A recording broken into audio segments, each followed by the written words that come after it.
Hello students, so today we will start with next chapter of standard 10 science, that is sources of energy. Before starting the chapter, let us first understand that what do we mean by the term sources of energy. So source is anything from which we are deriving energy directly or indirectly by transforming it. So this is known as the source of energy. Now let us have the introduction of the chapter. First is that how do we define energy? Energy basically is the power that we get when we utilize any source of energy. So energy in simpler terms is defined as a physical quantity having ability to do work. Now, how do we define the sources of energy? So sources of energy are the substances that provide energy from which basically the energy is extracted. That I told you, this energy is extracted either directly or by transforming it in the indirect form. And the ultimate source of energy is sun, which is also counted as the natural source of energy. Now, if we talk about the properties of the source of energy that make it as a good source of energy are high calorific value. So what do we mean by calorific value? Calorific value is basically the energy that we get from any substance when it is undergoing the process of combustion. जब कोई भी fuel, कोई भी substance हम burn करते हैं in the presence of oxygen, जो energy, जितनी हीट एनर्जी हमें उससे रिसीव होती है, that is basically the calorific value.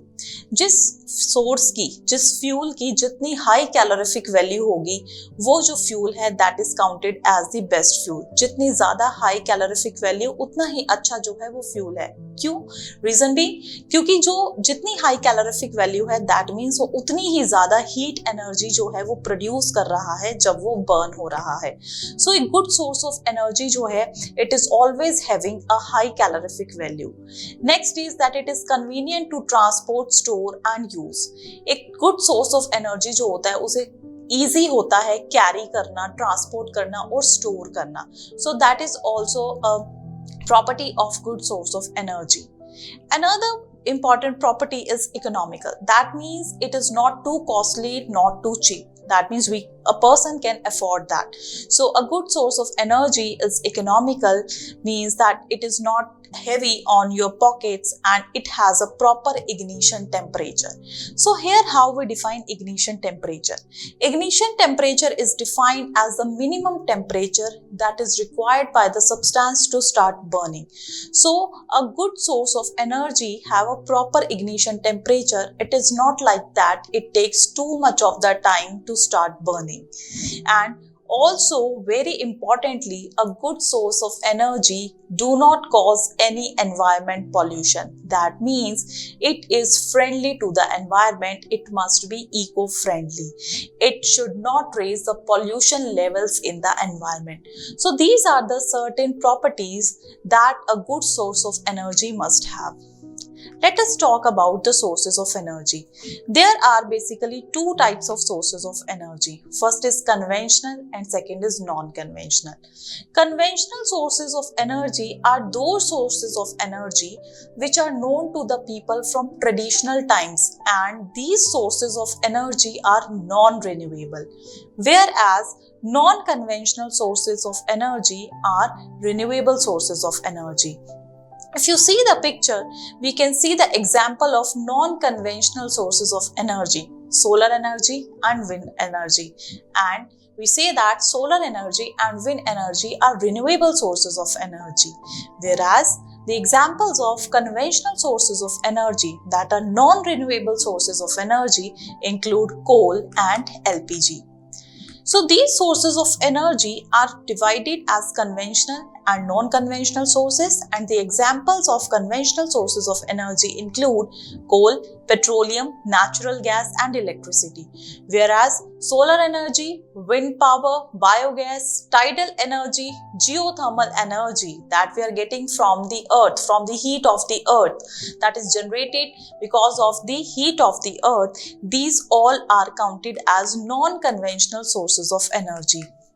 Talking more about conventional sources of energy, first is fossil fuels. We have studied in earlier classes also that this coal and petroleum, these are termed as the fossil fuels, and how they are formed. Coal and petroleum have been formed by the decomposition of dead and buried plants and animals, and it took millions of years to form this coal and petroleum.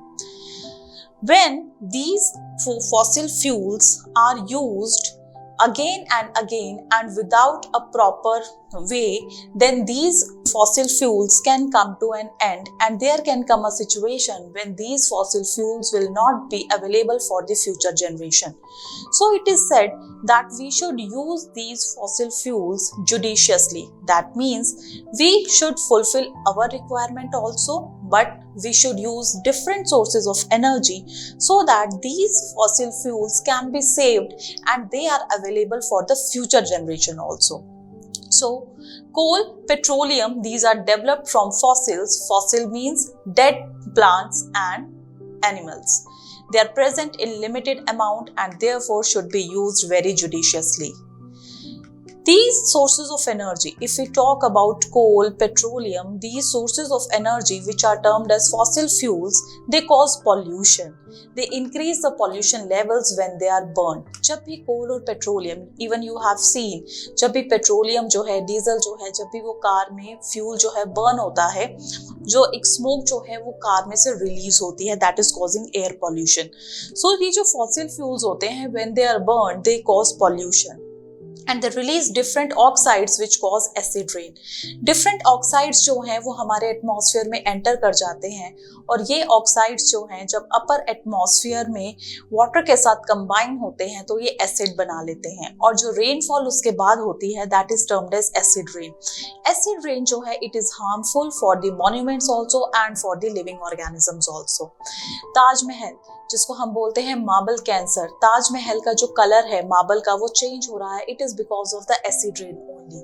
And also ये soil की fertility को भी negatively जो है affect करता है. That means ये plants की ग्रोथ को अफेक्ट करता है.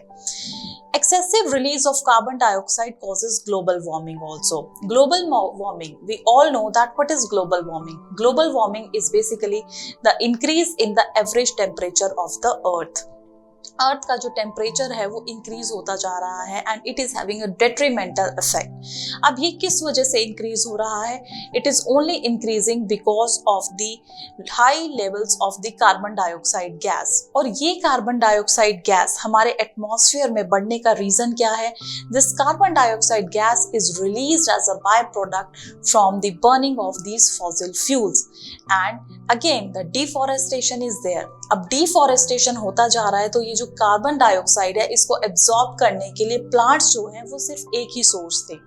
अब प्लांट्स का जो नंबर है वो कम होता जा रहा है और कार्बन डाइऑक्साइड का जो लेवल है वो इंक्रीज होता जा रहा है. तो इस बढ़ते हुए कार्बन डाइऑक्साइड गैस के लेवल की वजह से, as carbon dioxide is a greenhouse gas, ज्यादा से ज्यादा सन की जो एनर्जी है वो ट्रैप हो रही है, जिस वजह से अर्थ का जो टेम्परेचर है वो इंक्रीज हो रहा है and that is termed as global warming. So you can see that how these burning of these fossil fuels are increasing air pollution and which is having a detrimental effect on our environment. Further, if we talk about coal is used as a domestic and industrial fuel. Industries में और घरों में आज भी जो है कोल उसको use किया जाता है. और कोल जो है it leaves no residue on burning. Residue means by product. जब कोल बर्न होता है तो उसके बाद कोई भी जो रेजिड्यू है, कोई भी बाय प्रोडक्ट जो है वो नहीं रहता है. Talking about petroleum also leaves no residue. Petroleum भी जो है वो कंप्लीटली बर्न हो जाता है और कोई भी बाय प्रोडक्ट जो है वो लेफ्ट आउट प्रोडक्ट जो है उसमें नहीं बचता है. अगर हम पेट्रोलियम को फ्रैक्शनल डिस्टिलेशन के प्रोसेस से गो थ्रू करें तो इससे हमें जो है it leads to the formation of petroleum gas, gasoline and diesel. Petroleum जो है उससे आगे एक्सट्रैक्ट होता है पेट्रोल, गैसोलीन एंड डीजल. ये जो है डिफरेंट प्रोडक्ट्स हैं जो हमें पेट्रोलियम के फ्रैक्शनल डिस्टिलेशन के बाद रिसीव होते हैं. So here you can see when the coal is burnt and how petroleum is useful for us. Talking about LPG, that is liquefied petroleum gas. LPG जो है हम लोग अपने घरों में यूज कर रहे हैं, जो गैस सिलेंडर्स हम लोग घरों में यूज कर रहे हैं, that is basically LPG. You have seen पुराने टाइम में लोग जो हैं वो वुड को यूज करके जो है अपने घर में खाना बनाते थे, और जब वुड बर्न होती है तो उसमें रेजिड्यू भी जो है बचता है, एंड इवन उससे बहुत ज्यादा एयर पॉल्यूशन भी कॉज होता है. So now talking about LPG, जब हम अपने घरों में जो गैस स्टोव्स हम बर्न कर रहे हैं with the help of LPG, that is liquefied petroleum gas, it is a cleaner fuel. ये एक क्लीन फ्यूल है और ये पॉल्यूशन जो है कॉज नहीं करता है. So this gas is liquefied under pressure and it leaves no residue. That's why it is also termed as the clean fuel. It is having a high calorific value. मैंने आपको बताया कि जितनी ज्यादा high calorific value होगी वो उतना ही अच्छा फ्यूल जो है वो काउंट होता है. Further is natural gas. जो natural gas होती है स्टूडेंट्स, उसका जो मेन कंपोनेंट होता है that is methane, जो कि 97% जो कंपोनेंट है मीथेन जो है उसके अंदर फॉर्म करता है. Compressed form is known as CNG, that is compressed natural gas, जो हमारे व्हीकल्स में यूज हो रही है, and it is also having a high calorific value. इसकी भी जो कैलोरिफिक वैल्यू है, दैट मीन्स जब CNG जो है जब वो बर्न होती है तो इससे जो अमाउंट ऑफ हीट एनर्जी, जो एनर्जी प्रोड्यूस होती है वो ज्यादा प्रोड्यूस होती है. So you can see LPG जो हम अपने घरों में जो गैस सिलेंडर्स यूज कर रहे हैं, the major component of LPG is butane and the other component is propane. And talking about CNG, the major component is CH4, that is methane, and both LPG and CNG are termed as cleaner fuels.